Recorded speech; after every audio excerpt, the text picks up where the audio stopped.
Mr. Parks, thank you very much for your time. Now, COSATU earlier on said that the ANC is not dealing decisively with the Secretary General. The President, Zingiswa Losi, saying that at a press conference.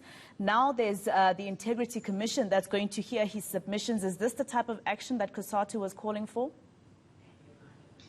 Look, we'll have to see what they decide and what happens. The ANC has made many positive commitments about fighting corruption, but it's seen very, very little action about dealing with it. And corruption is such a huge pandemic that threatens not only the survival of the ANC, our liberation movement, but in fact is threatening to collapse key parts of the state, key state-owned enterprises, municipalities, and government itself. The consequence of corruption is not simply about undermining the ANC's integrity, it's now denying public servants 4 years' worth of increases to deal with inflation. It's seeing critical state-owned enterprises collapsing left and right, like SCA, like Denel, etc. So this really is a pandemic which is eating at the heart of our nation, and we've seen very little action by the ANC as a ruling party to deal with the scourge of corruption at all its levels, from national to provincial to local. If it doesn't begin to deal with it, people are going to lose confidence in it, people will reject it. But also it's going to take down our state and our economy. It's hampering our efforts to build the economy in our worst economic crisis in 100 years. So as COSATU, we're very disappointed in how the ANC has dealt with kid gloves with corruption at all its levels. We think they need to move beyond mere slogans and platitudes to real concrete action. Despite all the allegations of corruption which we have seen in 4 commissions of inquiry, we have only seen one provincial politician going to prison, John Block in the Northern Cape. We've seen none of the NEC members, none of the ministers, the CEOs of SOEs going to prison. We've seen very few assets being attached. So really the ANC has to do serious introspection before it simply is too late. And as COSATU, yes, we're an alliance, but there's no blank checks from us. We get our mandate from our members who expect government and the ANC in particular to become serious about the fight against corruption. I think we appreciate the efforts of the President, but honestly, the other ministers, the other NEC members are really to be found wanting. We have seen some good news in the fight against corruption yesterday at Eskom, where they've recovered another 1.5 billion rand that had been looted by a private sector company. Those are the kind of efforts you want to see. But again, you can't simply pay your way out of jail. Those who have stolen must go to prison, especially the powerful and the connected. We have made proposals, COSATU. Sure, go ahead. Mr. Matthews, there's also the fact that there was that 54th conference that had that decision that whoever within the party faces charges of corruption, which the Secretary General is now facing in court, should step aside while that happens. But the ANC Secretary General being adamant even this week that he will not step aside, would you call that defiant? Yes, and it goes to the heart of the problem. That when you go to a Congress, resolutions are adopted, and the Congress is the highest authority of the ANC. It's higher than the NEC. Now we're seeing when those resolutions are no longer comfortable for senior leadership, for certain powerful individuals, we want to water them down, we want to walk away from them. We've seen a similar attitude when government has passed or Parliament has passed laws, like the Auditing Amendment Act and many other anti-corruption laws, that government and the ANC developed cold feet about implementing them. And this is the heart of the problem. That we want to make platitudes and slogans, but we don't want to implement what we commit to, what the public expects of us. And the public is not going to take the ANC seriously until its very top leadership is seen to be leading by example. But equally, I think we also must acknowledge that the resolution is a correct resolution. It must be implemented in full across all lines, across all factional lines.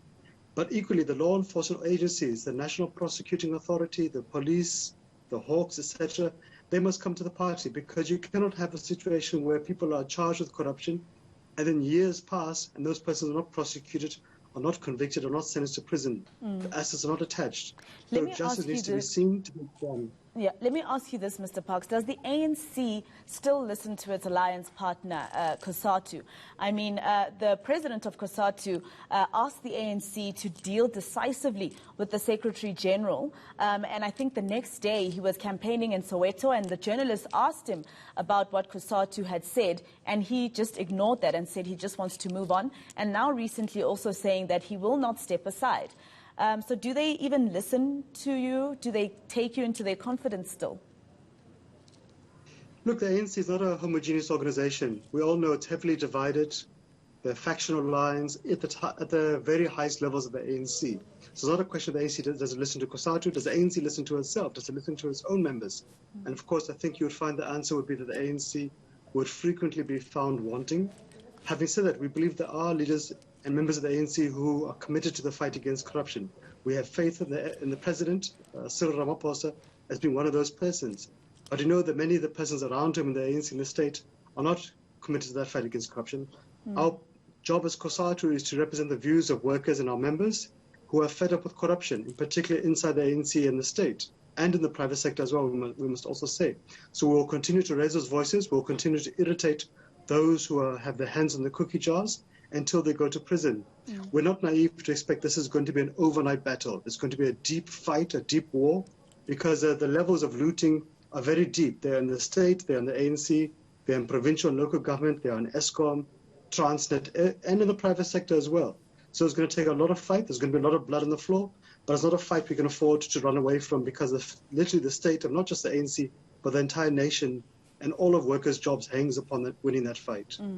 I'm running out of time, and I mean, talking about the ANC and corruption around the country could really take us the whole day. But George Mashamba, the chairperson of the Integrity Commission, this Thursday, releasing a statement saying that he won't be speaking to the media. He also then says that the Integrity Commission answers to the ANC National Executive Council. That's okay, or committee, that's okay, but this is the same committee that is divided. So how do they then answer to them when there are people who are, for instance, for the SG not stepping down, even with this dark cloud over his head? No, that is part of the conundrum, that the NEC itself is divided, is paralyzed, and that is part of the problem. That's why we've seen before the Integrity Commission has made recommendations which are good recommendations, and the NEC has simply chosen to ignore it because of factional paralysis. But we're going to have to continue this fight. Equally, we've seen a flurry of arrests recently by the NPA, by the police, against many people who have been accused of corruption at different levels of state and society, and including in the ANC. We hope that the NPA has done its homework properly and that they will deal with those cases speedily and within the prescripts of the law. And I think once you start seeing people going to prison wearing orange overalls and their assets being attached, I think then you're going to start seeing the ground shifting and a rebuilding of a culture of transparency and accountability. And I think we'll get seeing momentum in the fight against corruption. I think when that starts happening, people are going to start moving. I think when politicians seeing their friends becoming guests of the state and correctional services, I think then you'll start seeing people becoming afraid. Because literally over the last decade, we've seen the paralysis of the law enforcement agencies by the previous administration, and that has really got us to where we are right now. And it's a leadership crisis, which is unsustainable. Well, thank you very much for your time.